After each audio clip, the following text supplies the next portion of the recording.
Good morning दोस्तों। तो दोस्तों कैसे हैं आप सभी लोग। Welcome back to my YouTube channel. My name Sumit Rawat of second year MBBS student of UMC Ratlam. तो दोस्तों जैसे कि अपना लास्ट वीडियो में पूरी अपनी हार्ट पैथोलॉजी और कार्डियक पैथोलॉजी जो कि उस पर अपना पूरा कवर करके वीडियोस डाल दी हैं।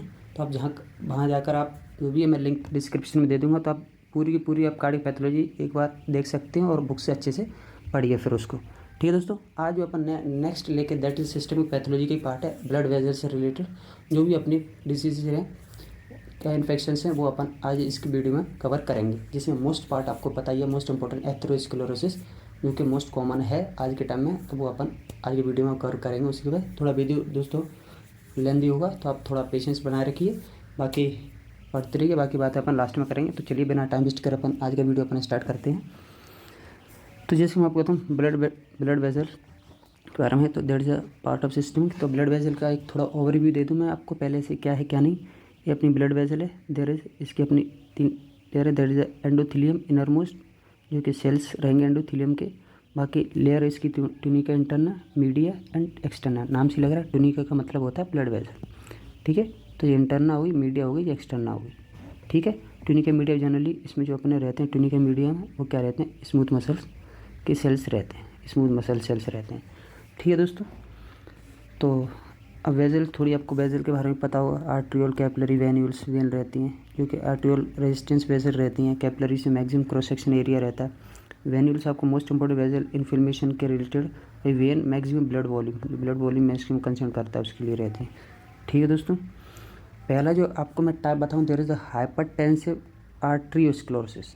आर्टरी में कोई फॉर्मेशन है। ठीक है, तो हाइपरटेंसिव मतलब क्या, बीपी की वजह ज़्यादा होने की वजह से। नॉर्मल भी आपको पता होना चाहिए, ये रेंज में रहता है डायस्टोलिक सिस्टोलिक का। तो elevation blood pressure first cause है। Hypertension can cause end organ damage is one of the major risk for the atherosclerosis. End organ कहने का मतलब क्या है, जो पेरीफेरी के ऑर्गन है, चाहे लिवर हो गया, आपका किडनी हो गया, कोई स्मॉल इंटेस्टाइन हो गई, फर्दर स्प्लीन हो गई, पेंक्रियास, तो सारे के सारे इसमें एंड ऑर्गन्स में आ जाएंगे। वेस्कुलर पैथोलॉजी बात करूँ, मतलब एक तरह से मैं इसके टाइप से बताऊँ आपको आर्टरियोस्क्लेरोसिस की, तो there is highline arteriosclerosis, hyperplastic और नेक्रोटाइजिंग आर्टरियोलाइटिस। ठीक है, तो हाईलाइन क्या है, देयर इज अ वेनाइन हाइपरटेंशन, मतलब स्टेज 1 रहता है जो जनरली।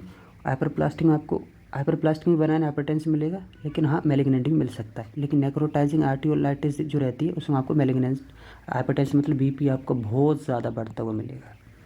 ठीक है, एक एक करके मैं आपको सबके बारे में बताऊँ। तो हाईलाइन मटेरियल जो फाउंड होता है ल्यूमन में, हाईलाइन आर्टरियोस्क्लेरोसिस का, भाई morphology onion like lesion found होते हैं। ओनियन लाइक लीजन जो जनरली अपन देखने को किस में मिलते हैं, हाइपरप्लास्टिक में।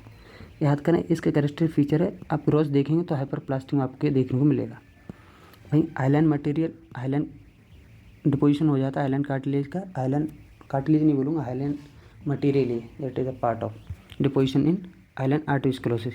भाई नेक्रोटाइजिंग में आपको फिब्रोनेक्रोसिस देखने को मिलेगी वेजल्स में।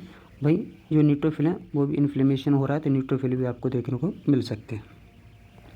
ठीक है, तो तीनों में कभी कभी क्या है, शॉर्ट आंसर आपसे पूछ लेता है कि आप बताइए हाईलाइन आर्टरियोस्क्लेरोसिस बताइए या फिर हाइपरप्लास्टिक बताइए। तो मैंने आपको पहले एक एथेरोस्क्लेरोसिस एक जनरली एक पॉइंट बता दिया, that is a hypertensive arteriosclerosis. ठीक है, there is a vascular pathology, मतलब ब्लड वेजल का क्या इन्वॉल्वमेंट है। ठीक है, नेक्स्ट अपन बाकी इसका एक डायग्राम भी दिया, बहुत अच्छा प्यारा डायग्राम वेस्कुलर पैथोलॉजी हाइपरटेंसिव का। जैसे हाईलाइन आर्टरियोस्क्लेरोसिस वाला हाईलाइन आर्टरियोस्क्लेरोसिस है, और ये दूसरा अपना होगा हाइपर प्लास्टिक का। ये वाला अपना किसका है, हाईलाइन का है। अब देखिए इसमें हाईलाइन प्रोटीन डिपोजिशन और हाईलाइन है, जो अपना एक तरह से जो ये रह रहा है आपका, ये इसमें क्या होगा, ये पूरा डिपोजिशन हो गया एक तरह से, this is the highline material. वहीं दूसरी तरफ हाइपरप्लास्टिक में जो ऑनियन सीकिंग, ये देखिए प्याज की तरह, आपको प्याज होती है ना एकदम सर्कल इस तरह से, तो ऑनियन लाइक सील आपको इसमें देखने को मिलती है, और कह रहे हैं इसके नहीं। तो आप एक याद रखिए हाइपरप्लास्टिक और हाईलाइन वाले में। ठीक है दोस्तों, नेक्स्ट जो अपना वीडियो अपन स्टार्ट कर रहे हैं, दैट इज़ ऑफ एथेरोस्क्लेरोसिस, जो कि अपना मेन पार्ट है।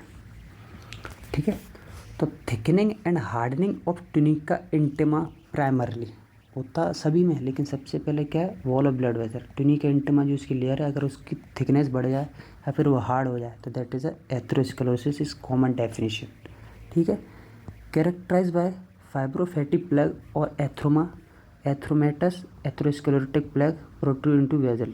कहने का मतलब क्या, एथेरोस्क्लेरोसिस एक बड़ी प्रोसेस है, फिर एक पूरा एक डिजीज़ है।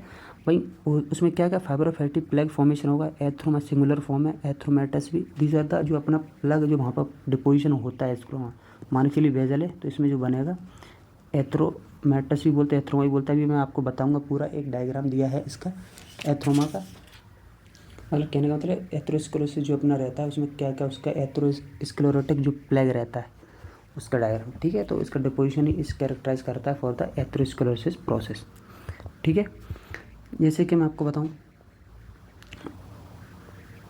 ये देखिए, ये आपको डायग्राम, ये आपको एग्जाम में भी बनाना है। पर्टिकुलर इसकी क्वेश्चन भी आता है कि आप एथेरोस्क्लेरोटिक प्लग का डायग्राम बनाइए, फिर ये आपको बनाना ही अगर एथेरोस्क्लेरोसिस आता है।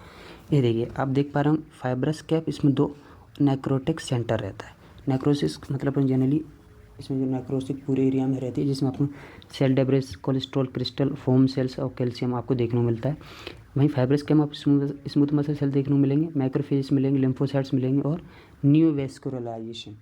जैसे ये आप याद रख रहे हैं, न्यूवेस्कुलराइजेशन मतलब ब्लड वेसल्स भी आपको देखने को मिलती हैं नहीं। तो आप देखिए, ये आपका क्या एक तरह से पॉजिटिव पोजीशन हो गया ब्लड वेसल का। मैं आपको आपके पूरा जो आगे प्रोसेस पैथोजेनेसिस आपको बताऊंगा तो और अच्छे से आपको क्लियर होगा, ठीक है। फिर अपन इस पर दोबारा एक आएंगे एक बार। तो फाइब्रस कैप और नेक्रोटिक सेंटर 2 पार्ट रहते हैं इसके जनरली प्लग के, पहला ये दूसरा। तो इसमें क्या क्या मिलेगा अपन को अंदर, तो आप ये डायग्राम से देख सकते हैं, ठीक है दोस्तों। मेजर रिस्क फैक्टर क्या हैं एथेरोस्क्लेरोसिस के, तो जनरली नॉन मॉडिफाइबल मतलब कॉन्स्टिट्यूशनल रहते हैं, और एक मॉडिफाइबल मतलब किसी वजह से। तो इसमें तो जेनेटिक, फैमिली हिस्ट्री, एज अगर बढ़ रही है आपकी, एज के बढ़ते हुए, और मेल जेंडर में आपको मतलब मेनली एक पर्टिकुलर पर्सन से रिलेटेड है। मॉडिफाइबल में अगर आपको मान कर LDL लेवल आपका ज़्यादा, हाइपरलिपिडेमिया, हाइपरटेंशन, BP ज़्यादा है, स्मोक कर रहे हो तो उससे लंग डिसऑर्डर की वजह से, कोई डायबिटीज़ पेशेंट है या फिर इन्फ्लेमेशन हुआ, तो ज़्यादा मॉडिफाइबल रीजन कि अपन ने कुछ करा उसकी वजह से बॉडी में चेंजेस आया, मॉडिफाई हुआ, उसकी वजह से एथेरोस्क्लेरोसिस फॉर्मेशन हुआ, ठीक है। मोस्ट कॉमनली अफेक्टेड आर्टरी कौन सी इसमें, एब्डोमिनल एओर्टा, क्योंकि coronary artery populated descending circular, तो मोस्ट कॉमन अपन याद रखेंगे एब्डोमिनल एओर्टा यहाँ पर कॉमन रहती है। आगे मैं आपको बात करूँ देयर इज़ एटियोलॉजी मतलब कॉज क्या है, तो जैसे मैंने आपको बताया क्या क्या नॉन मॉडिफाइबल, मॉडिफाइबल और इमर्जिंग रिस्क फैक्टर भी रहते हैं। तो नॉन मॉडिफाइबल अपन ने देखा, फैमिली हिस्ट्री देखी, जेनेटिक एबनॉर्मेलिटीज़ देखी, मेल जेंडर देखा, इंक्रीजिंग एज देखा। मॉडिफाइबल में जैसे अपन हाइपरलिपिडेमिया देखा, हाइपरटेंशन देखा, सिगरेट स्मोकिंग, डायबिटीज़ और इन्फ्लेमेशन, ऊपर जो टेबल बनी थी। कुछ इमर्जिंग रिस्क फैक्टर भी रहते हैं, जैसे इन्वायरमेंटल की वजह से भी रहता है, ओबेसिटी, कोई फैटी है, कोई रोल ऑफ एल्कोहल क्या है, एल्कोहल क्रोनिक एल्कोहलिज्म ले रहा है क्या, या फिर स्ट्रेसफुल लाइफ है जो कि मोस्ट कॉमन होती है। तो these are the some etiology cause of the atherosclerosis, ठीक है। मोस्ट इंपॉर्टेंट जो आता है इसका क्या, पैथोजेनेसिस। पैथोजेनेसिस स्टार्ट करने से पहले मान के चलिए आपका हार्ट है, लेफ्ट एट्रियम, लेफ्ट वेंट्रिकल है, यहाँ पर दिस तक ग्रीन वाली दिख रही है कोरोनरी आर्टरी है, जो रेड वाली एओर्टा। ये देखिए जो एथ्रोमा फॉर्मेशन हुआ है आपका कोरोनरी आर्टरी में डिपोजिशन होगा, इसको आप एथ्रोमा बोल रहे हैं, जो कि AMI को लीड करेगा। AMI this is a complication of atherosclerosis, जो कि अपन आगे देखेंगे, ठीक है। तो पैथोजेनेसिस में अपन एक एक करके मैं आपको बताऊँ, रिएक्शन टू इंजरी हाइपोथेसिस क्या है। तो सबसे पहले एंडोथीलियम जो सेल्स में इंजरी होती है, फिर migration of leukocyte WBCT migration होता है, क्योंकि smooth muscle cell migration and proliferation होगा, मैचुरेशन ऑफ प्लग होगा, प्लग का साइज बढ़ेगा, वहीं एथेरोस्क्लेरोटिक प्लग फॉर्मेशन होगा जो कि ऑब्स्ट्रक्शन कर देगा ब्लड वेसल में, ठीक है। एथेरोस्क्लेरोसिटिक प्लग का मतलब सीधा सा है वाइट येलो एंड एनरोच किस पे, on the lumen of artery, lumen of artery, तो प्लग फॉर्मेशन है, ठीक है। तो चलिए दोस्तों एक एक करके अपन जानेंगे, आपको मैं बहुत प्यार अच्छे से समझाऊंगा, क्योंकि डायग्राम बेस्ड है तो बहुत अच्छे से समझ में भी आएगा आपको। मान के चलिए अपनी आर्टरी है, उसकी वॉल है, इंटरना है, मीडिया है, एडवेंटिशिया मतलब एक्सटर्ना है, ठीक है। मीडिया में अपने स्मूथ मसल सेल्स भी आपको देखने को मिलेंगे। इंटरना में क्या क्या आएगा, एंडोथीलियम आएगी जो ए वाली बनी हुई है, ठीक है। सब एंडोथीलियल स्पेस मतलब इंटरना मतलब ए वाला जो आपको ब्लू वाला पोर्शन के अंदर वाला दिख रहा है, दिस इज एंडोथीलियम स्पेस, ठीक है। आपको अभी कॉमन स्ट्रक्चर बता रहा हूँ मैं, ठीक है। ये आपकी स्मूथ मसल सेल्स, ठीक है वाले। वहीं आपको जो पिंक दिख रहे हैं दैट इज़ अ मोनोसाइट, यहाँ पर थोड़ा फैट डिपोजिशन भी दिख रहा होगा, और ये एंडोथेलियम सेल्स हैं जो कि कंटिन्यू विद ईच अदर, मतलब ये वाला पोर्शन है ये क्या अपने एंडोथेलियम सेल्स हैं, ठीक है। अब एंडोथेलियम इंजरी मतलब इसमें कोई इंजरी हुई है जो कि मेनली लिम्फोसाइट की वजह से हो सकती है, फेट डिपोजिशन हो गया, अब इसमें क्या भर गया है, अब इसमें इंजरी स्टार्ट होनी हुई, ठीक है।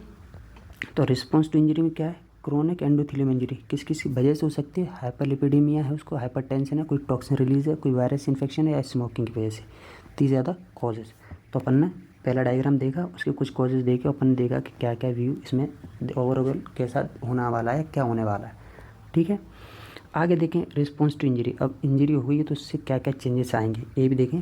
तो एंडोथेलियम में इंजरी हुई तो एंडोथेलियम में डिसफंक्शन होगा, मतलब परमेबिलिटी उसकी बढ़ जाएगी, कुछ भी चीज़ उससे आ जा सकती है, ल्यूकोसाइट का माइग्रेशन भी होगा, एडेशन हो जाएगा, मतलब ल्यूकोसाइट का सॉरी एडेशन हो जाएगा एंडोथेलियम के साथ, और वहीं उसका माइग्रेशन होकर वो कहाँ पे स्पेस में आ जाएगा, सब एंडोथेलियम स्पेस में, ठीक है। तो जैसे आप देख पा रहे होंगे ये V CAM, there is a V CAM due to V CAM express V CAM, अभी मैं आपको बताऊँगा एक एडेशन मॉलिक्यूल जो कि अटैच होता है। तो expression of adhesion molecule, V CAM adhesion molecule, there is a increase permeability to endothelium, जैसे फैटी लाइपोप्रोटीन एक्यूमुलेट इंटिमा में आकर क्या डिपोजिशन हो जाता है उनका।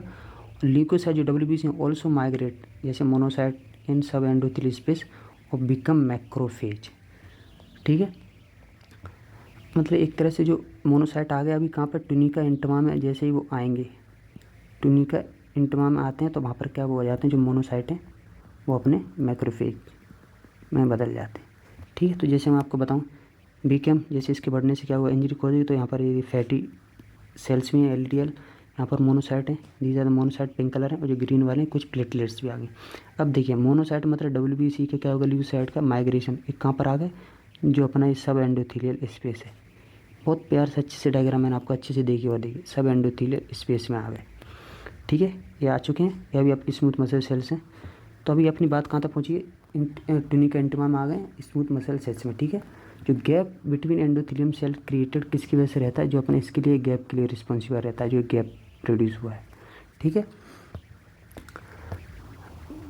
तो अपन ने क्या देखा, activated macrophage from oxygen free radical. अब जो मोनोसाइट है एंटिमा में आकर मैक्रोफेज बन गया तो वो क्या करें, एक्टिवेट हो जाएंगे और फ्री रेडिकल बनाने किसका, ऑक्सीजन का, ठीक है। जो क्या करेगा, ऑक्सीडेशन ऑफ LDL, जो LDL है उसका ऑक्सीडेशन कर देगा, और ऑक्सीडाइज LDL या फिर मॉडिफाइड LDL क्या करेगा, इंजेस्टेड बाय मैक्रोफेजेस, जो मैक्रोफेज हैं उनके द्वारा क्या होगा, उसको इंगल्फ कर लिया जाएगा, ठीक है। जिसको अपन फोम सेल बोल रहे हैं, फिर फैटी स्ट्रीक बोल रहे हैं, जैसे कि आपको मैं डायग्राम से बता देता हूँ। तो मैक्रोफेज एक्टिवेशन और स्मूथ मसल से रिक्रूटमेंट, कहने का क्या मतलब है, ये लिम्फोसाइट मोनोसाइट है, अभी यहाँ पर कहाँ पर है, ये आपका क्या सब एंडोथेलियल स्पेस है, ठीक है। अब देखिए स्मूथ मसल जो आपके इधर थे मीडिया में, इनका क्या हुआ, ये देखिए माइग्रेशन हो गया, माइग्रेशन से क्या स्मूथ ये सब एंडोथेलियल स्पेस में आए और कहाँ थोड़ा ही एंडोथेलियम क्रॉस करके इधर प्लेटिक फॉर्म में भी आ गए इसके जो ल्यूमेन है, ठीक है। तो मैंने कहा इंजेस्टेड बाय मैक्रोफेज। अब जो कहने का क्या मतलब था, जो मोनोसाइट हैं जो कि अपने मैक्रोफेजेस कहला रहे हैं अभी, वो क्या करेंगे, जो अपने LDL है उसको क्या कर लेंगे, जैसे यहाँ पर LDL डिपोजिशन होगा उसको क्या करेंगे, एक तरह से इंगल्फ कर लिया उन्होंने, इंगल्फ कर लिया है, ठीक है। तो वही अपन आगे देखने वाले हैं, क्या देखिए डायग्राम से आपको मैंने 5 डायग्राम बनाया, अच्छे से समझा रहा हूँ, ठीक है। Macrophages and smooth muscle cell engulf lipid, ये देखिए ये आपका इंगल्फ कर लिया है ऐसे, मोनोसाइट इंगल्फ फैट, यहाँ पर टी लिम्फोसाइट है, यहाँ पर smooth muscle cell engulf fat, उसने फैट को, दोनों ने स्मूथ मसल सेल ने भी और मोनोसाइट मतलब WBC ने भी इंगल्फ कर लिया है, जो कि इसका फैगोसाइटोसिस करेंगे। ये टी लिम्फोसाइट है। अब देखिए इसके डिपोजिशन करने के, अब देखिए फैट स्टिक आपको दिख रहा है, there is a fat streak, ठीक है। अब देखिए जो फैट स्टिक है, फिर जो फोम सेल है मैं आपको बताऊँ, जो फॉर्मेशन हुआ है इसका मैचुरेशन जैसे ही होगा वैसे क्या होगा, देखिए पूरा इस तरह का एक एथ्रोमा फॉर्मेशन होगा, एथ्रोमा जिसको अपन फाइब्रो फैटी टिश्यू भी बोलेंगे। कहने का क्या मतलब है, स्मूथ मसल सेल्स इंटमा में आ गए एक तरह से, ये देखिए माइग्रेशन होकर कहाँ एकदम इंटमा से लग गए, एंडोथेलियम पे आके डिपोजिशन रेड वाले दिख रहे हैं। जो आपका ब्लू कलर है, there is a collagen deposition भी हो गया, टी लिम्फोसाइट लिपिड डेब्रेस, ये देखिए ये पूरा एक तरह से, तो एक तरह से इसका ये एथ्रोमा फॉर्मेशन हो जाता है। There is a smooth muscle proliferation collagen extra cellular matrix deposition extra cellular lipid deposition. तो सबको मिलाकर एक क्या बनता है अपना, एक प्लग फॉर्मेशन हो जाता है। अभी मैं आपको डायग्राम भी दिया बहुत अच्छे, इससे भी अपन देख सकते हैं अच्छे से एक एक करके। ये देखिए क्रोनिक एंडोथेलियम इंजरी, देखिए पहले एंडोथेलियम इंजरी रिस्पॉन्स यहाँ पे वैम मॉलिक्यूल आया जिसकी वजह से गैप क्रिएटेड हुआ। ठीक है, नेक्स्ट में स्मूथ मसल रिक्वायरमेंट बताइए। देखिए स्मूथ मसल का ये देखिए माइग्रेशन हुआ, यहाँ पर कहाँ पर अंदर ल्यूमन अपना उसमें आ गए वेसल के। ठीक है, फैटी स्टिक आपको दिख रहा होगा येलो येलो, ये डिपोजिशन हो गया due to the T lymphocyte जो मैक्रोफेज ने इंगल्फ करा लिपिड को। ये देखिए येलो येलो कलर के लिपिड को इंगल्फ कर लिया। ठीक है, और लास्ट में ये देखिए लिपिड डेब्रेसिल लिपिड का देखिए डिपोजिशन हो गया पूरा, और यहाँ पर फाइबर और फैटी एथ्रोमा फॉर्मेशन हो गया, ये वाला दिख रहा है। तो इस तरीके से मैंने बहुत अच्छे से आपको समझा। पाँचों स्टेप ये आपको पाँचों स्टेप याद रखने एक एक करके। क्रोनिक से endothelium, macrophage activation, macrophage smooth muscle engulf lipid और स्मूथ मसल प्रोलिफरेशन। और डायग्राम भी आपको बनाना है अगर आपको अच्छा स्कोर करना है तो। मैंने पाँचों डायग्राम आपको पर्टिकुलर ये बना के बताएं, तो आप यहाँ से एक बार देख सकते हैं।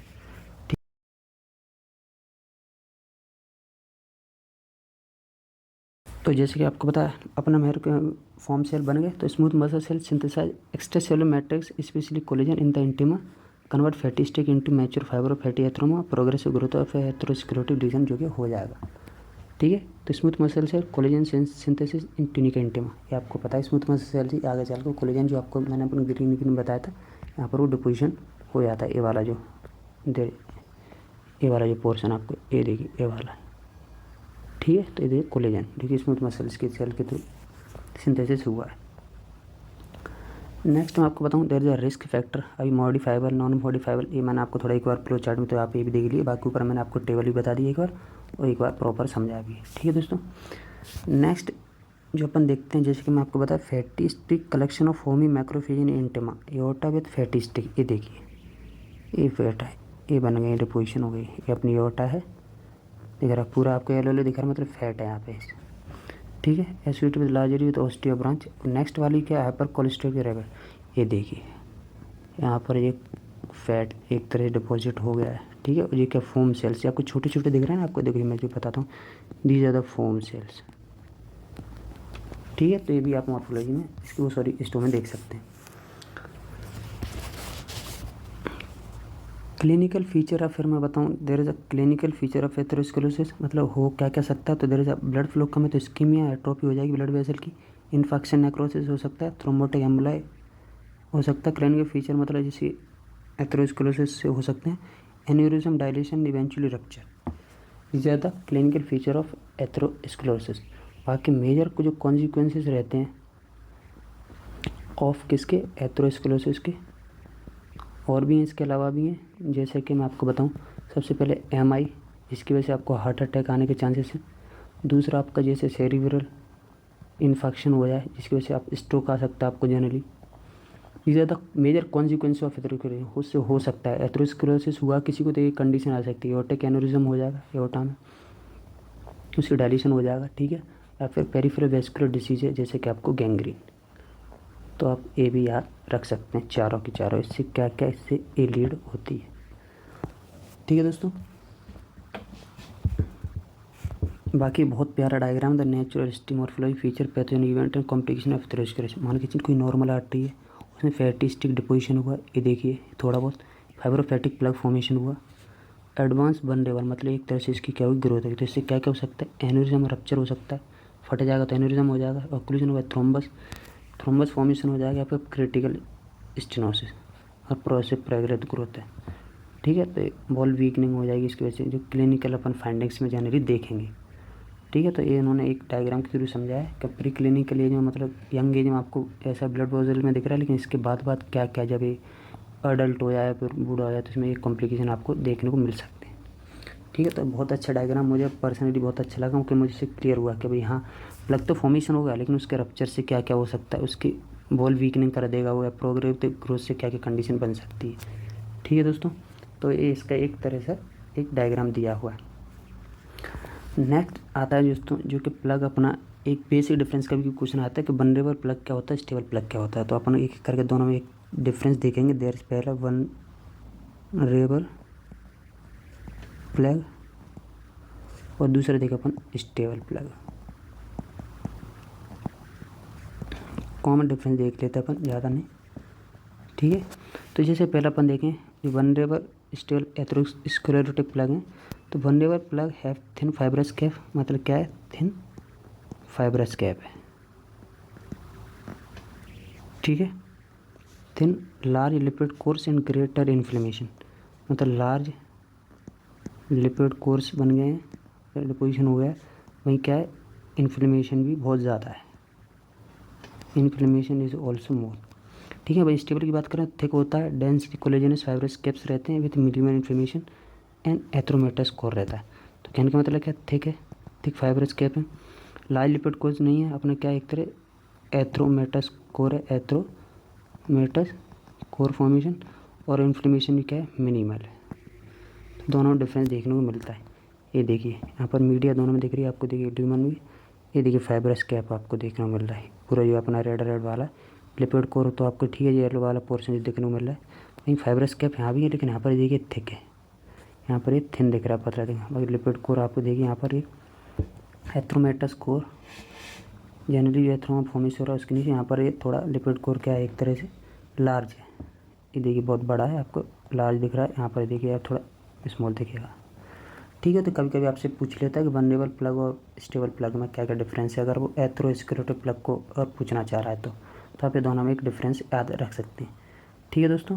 तो ये तो दोस्तों अपना आज का video that is totally on the atherosclerosis which is one of the major cause of the blood vessel, ठीक है, जिसकी वजह से फर्दर कॉम्प्लिकेशंस भी होते हैं, हार्ट के भी रहेंगे, आपके लंग की भी रहेंगे, लिवर के रहेंगे, सब में इन्फेक्ट करता है, जो कि आपको मिलता है, जो कि मेनली फैट या फिर कोलेस्ट्रॉल डिपोजिशन से जो प्लग फॉर्मेशन होता है, ठीक है। तो चलिए दोस्तों इस पर MCQ देखते हैं अपन। Modifiable major risk factor does not include, मतलब मॉडिफाइबल बताए थे मैंने आपके कि अपन की कुछ करने से कुछ चेंजेस आता है, जैसे अपना हाइपरटेंशन आ रहा था, लिपिड हाइपर लिपिड आ रहा था, जैसे LDL का बढ़ना, इन्फ्लेमेशन आ रहा था, डायबिटीज़ भी था, ठीक है, तो इन्फ्लेमेशन भी था, डायबिटीज़ था, स्मोकिंग था, TA भी था, familiar hyper cholesterolaemia, this is the genetic disorder, पहली बात जेनेटिक डिसऑर्डर है, तो ये किस में आएगा अपना नॉन मॉडिफाइबल, कि भाई बचपन से ही है, जेनेटिक है। Hyper plastic arteriosclerosis determined by, अभी मैंने आपको बताया था, हाईलाइन बताया था और हाइपर प्लास्टिक बताया था, ठीक है। तो वही पूछ रहा है हाइपर प्लास्टिक में क्या है, पिंक हाईलाइन थिक नैरोडीमन, नहीं हाईलाइन का है नाम से, ये नेफ्रोस्क्लेरोसिस, ये भी हाईलाइन का था, laminated onion skin, this one is of किसका है, हाइपर प्लास्टिक ओनियन लाइक, जो मैंने आपको बताया था इस टाइप का, तो आंसर हो जाएगा थर्ड वन। बाकी होमोजेनियस आर्टिकल भी अपना हाईलाइन में देखने को मिलता है, ठीक है दोस्तों। नेक्स्ट क्वेश्चन क्या कह रहा है, the most extensively involve vessel in the atherosclerosis consist of all except, मतलब कौन सी नहीं है, तो अपने एब्डोमिनल एओर्टा भी पढ़ी थी, कॉर्नियल आर्टरी पढ़ी, पोप्लिटी आर्टरी भी पढ़ी थी, हाँ, और पहली बात एब्डोमिनल एओर्टा में अपन ने लोअर एब्डोमिनल एओर्टा पढ़ी थी, ठीक है। और कैरोटिड आर्टरी में अपन ने क्या है, इंटरनल कैरोटिड आर्टरी पढ़ी है, आप देखेंगे वहाँ पर तो इंटरनल कैरोटिड आर्टरी लिखी, मोस्ट कॉमनली पूछा है ना, तो इसलिए तो एक्सटर्नल लिखा है यहाँ पर, तो क्या हो जाएगा, गलत हो जाएगा, तो वाली क्या है आंसर होगा, बाकी वहाँ पर इंटरनल रहती, ठीक है दोस्तों। तो दोस्तों एक तरह अपना एथेरोस्क्लेरोसिस का पूरा कंप्लीट वीडियो, आप इसको अच्छे से वीडियो देखिए, और मैं फिर से बोल रहा हूँ, आप इसके बाद बुक पढ़ेंगे तो कार्डिक पैथोलॉजी बहुत प्यारी देखिए, मतलब अपने उसमें बुक में, क्योंकि अपनों क्या उसकी वजह से एक तरह से डायग्राम बेस्ड भी कोरिलेट करते हैं, तो अपन को और अच्छे से समझ आती हैं चीज़ें, ठीक है।